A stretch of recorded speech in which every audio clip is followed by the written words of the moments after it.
ಏನ್ರಪ್ಪ ಎಲ್ಲ ಸಂದಾಕಿದ್ದೀರಾ? ನಾನು ಸಂದಾಗಿದ್ದೀನಿ ಕಣ್ರಪ್ಪ. ಅದೇನೇನಿಯಾ ಈಗ ಬಡ್ಡಿ ಬಂಗಾರ ಮುಂದು ಆಮೇಲೆ ನಮ್ಮ ಪುಟ್ಟಿದು ಎಲ್ಲರದು ಓಡ್ತಾ ಇತ್ತಲ್ಲ ಈ ಕತೆ. ಸುಮಾರು ದಿನದಿಂದನೂ ಇದೇ ಕತೆನಿಯಾ ಮಾಡ್ತಾ ಮಾಡ್ತಾ ಇದು ಮಾಡ್ತಾ ಇದ್ದೀವಿ. ಅದಕ್ಕೇನೆನಿಯಾ ಎಲ್ಲನೂ ಸುಮ್ಮನೆ ಇದಕ್ಕೆಲ್ಲ ಒಳ್ಳೆ ಎಂಡಿಂಗ್ ಕೊಟ್ಬಿಡೋಣ ಅಂತ ಹೇಳ್ಬಿಟ್ಟು ಅಂದ್ಕೊಂಡಿದ್ದೀವಿ. ಸುಮ್ಮನೆ ಸ್ಯಾನೆ ಎಳ್ಕೊಂಡು ಹೋಗೋ ಸಂದಾಕಿರಕ್ಕಿಲ್ಲ. ಅದು ಒಂದು ಇದಕ್ಕೆ ಸಿಕ್ಬಿಟ್ರೆ ಎಲ್ಲ ಕ್ಯಾರೆಕ್ಟರ್ಗೂ ಕಾಮಿಡಿ ಮಾಡ್ಬೋದು, ಇಲ್ಲ ವಿಲನ್ಸ್ ಎಲ್ಲ ಒಂದೇ ತಕ್ಕ ಸಿಕ್ಬಿಟ್ರೆ ಏನೋ ಮಾಡ್ಬೋದು. ಆದರೆ ಇವಾಗ ಸುಮ್ಮನೆ ಎಳ್ಕೊಂಡು ಹೋಗಿದ್ರೆ ಅದು ಸಂದಕ್ಕಿರಕ್ಕಿಲ್ಲ, ಕಿತ್ತೋಯ್ತದೆ ಅಂತದಲ್ಲ, ಹಂಗಾಗೋಗ್ಬಿಡ್ತದೆ. ಅದಕ್ಕೆ ಹೊಸ ಸ್ಟೋರಿ ಶುರು ಮಾಡೋಣ ಅಂತ ಅಂದ್ಕೊಂಡಿದ್ದೀನಿ. ಈಗ ಈ ಬೇರೆ ಬೇರೆ ಫ್ಯಾಮಿಲಿ ಕತೆ ಇರ್ಬೋದು, ಆ ಥರ ಈ ಥರ ಈಗ ಮಾಮೂಲಿ ಎಲ್ಲರೂ ಬಂದುಬಿಡ್ಬೇಕು. ಈಗ ಜಯಮ್ಮ, ಪಾರಕ್ಕ, ನಾನು ಎಲ್ಲರೂ ಬರಬೇಕಲ್ಲ ಸ್ಟೋರಿನಾಗೆ. ಎತ್ತ ಹೋಗ್ಬಿಟ್ಟೈತಿ ಸ್ಟೋರಿ. ಅದಕ್ಕೆ ಇದಕ್ಕೊಂದು ಒಳ್ಳೆ ಹ್ಯಾಪಿ ಎಂಡಿಂಗ್ ಕೊಟ್ಬಿಟ್ಟು ಆಮೇಲೆ ಹೊಸ ಸ್ಟೋರಿಯೇ ಶುರು ಮಾಡೋಣ ಅಂತ ಅಂದ್ಕೊಂಡಿವ್ನಿ ಕಣ್ರಪ್ಪ. ಈಗ ಅದೇನೇ ಅನ್ಕೋತಾ ಇವ್ನಿ, ಈಗ ಹೊಸ ಸ್ಟೋರಿಯ ಈಗಲೇ ಶುರು ಮಾಡಿಬಿಟ್ಟು ಆ ಹೊಸ ಸ್ಟೋರಿದೊಂದು ವಿಡಿಯೋ ಬಂಗಾರಮ್ಮಂದೊಂದು ವಿಡಿಯೋ ಹಾಕೊಂಡು ಹೋಗೋದ, ಇಲ್ಲ ಅಂತ ಹೇಳಿದ್ರೆ ಇದನ್ನ ಪಟ ಮುಗಿಸ್ಬಿಟ್ಟು ಇನ್ನೊಂದು ವಾರದಿಂದ ಎಲ್ಲ ಎಂಡ್ ಮಾಡಿಬಿಟ್ಟು ಆಮೇಕಿಂದ ಹೊಸ ಸ್ಟೋರಿಯೇ ಶುರು ಮಾಡೋದಂತ ನಂಗೆ ಅರ್ಥ ಆಯ್ತಿಲ್ಲ. ಈಗಲಿಂದ ಮಾಡ್ಕೊಂಡು ಹೋದ್ರೆ ನಿಮಗೂ ಸ್ವಲ್ಪ ಒಂದು ವಾರ ಅಷ್ಟೊತ್ತಿಗೆ ಈ ಕತೆ ಮುಗಿಯೋಷ್ಟೊತ್ತಿಗೆ ಇನ್ನೊಂದು ಕತೆ ಸ್ವಲ್ಪ ಅರ್ಥ ಆಗಿರ್ತದೆ ನಿಮಗೆ, ಅವಾಗ ನೋಡ್ತೀರಾ.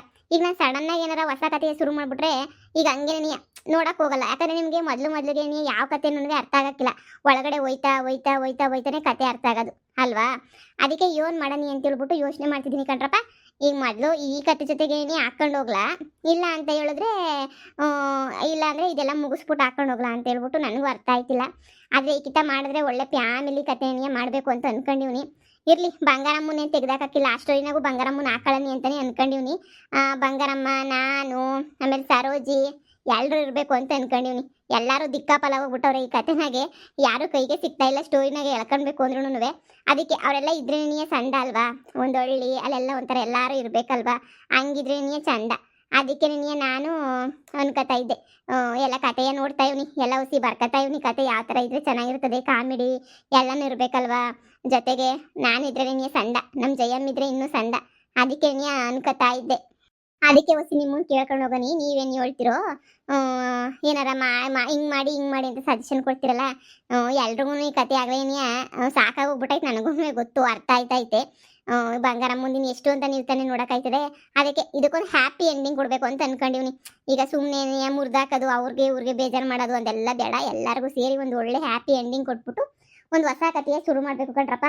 ನಿಮಗೆ ಅನಿಸಿಕೆ ಏನು ಅಂತ ದಯವಿಟ್ಟು ಕಮೆಂಟ್ ಮೂಲಕ ತಿಳಿಸ್ರಿ ಕಣಪ್ಪ. ಗೊತ್ತಲ್ವ ನಿಮ್ಗೂ ಎಲ್ಲ ನಿಮ್ಮ ಕಮೆಂಟ್ಸ್ಗಳು ನೋಡೇನಿ. ಆದಷ್ಟು ನಾನು ವಿಡಿಯೋನ ಮಾಡ್ತಿರ್ತೀನಿ, ಬದಲಾಯಿಸೋದಿದ್ರೆ ಕಮೆಂಟ್ಸೇ ನೋಡಿರ್ತೀನಿ. ಏನೇನು ಹೇಳಿದ್ರೆ ಕಮೆಂಟ್ ಮಾಡಿದ್ದೀರಾ ಅಂತ ಹೇಳ್ಬಿಟ್ಟು ಪ್ರತಿಯೊಂದು ಕಮೆಂಟ್ ನೋಡ್ಬಿಟ್ಟೆ ನಾನು ಇನ್ನೊಂದು ಸ್ಟೋರಿಯ ಶುರು ಮಾಡ್ತಿರ್ತೀನಿ. ಅದಕ್ಕೆ ಈ ಕಿತನೂ ನೀವೇ ಹೇಳಿ ಯಾವ ಥರ ಕಥೆಯ ಬೇಕು ಅಂತ ಹೇಳ್ಬಿಟ್ಟು.